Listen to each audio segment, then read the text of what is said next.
sa tuwing hahangarin mo na maisakatuparan mo ang hangarin ng nagpasimula ng salitang siya lang at wala ng iba. Meron sa iyong humahadlang. Siya, si Jesus Kristo, na pinako sa krus sa dahilan iisa sila ng adikain ni Lucifer. Dahil sa salitang sa pasimula pa lang na sa diablo na ang iyong ama at walang mabuti ni matuwid sa mata ng ama ni Jesus Kristo.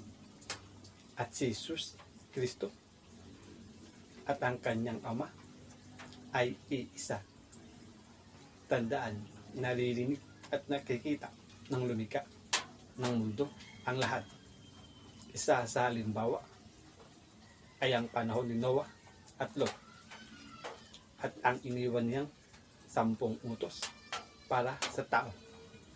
Dahil siya ay mabuti, matuwid at makatwiran. Ang tanong, kailan magiging tama ang mali?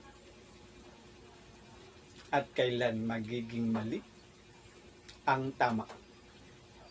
Kapag ito'y natupad na sa isipan at salita at sa gawa ng isang nilalang. Ang katotohanan, alam na natin ang mga maaaring mangyari. Ngayon, saan kayo pinalaya ni Jesus Kristo na pinako sa krus sa dahilan iisa sila ng adikain ni Lucifer? Isa na ang pagiging Diyos, Diyosa. Tandaan, natural lang na magkasala ang isang mangmang.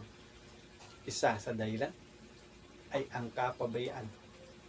Hayaan natin na ang lumikha ng mundo na nag-iwan ng 10 utos ang gumanti para sa matuwid.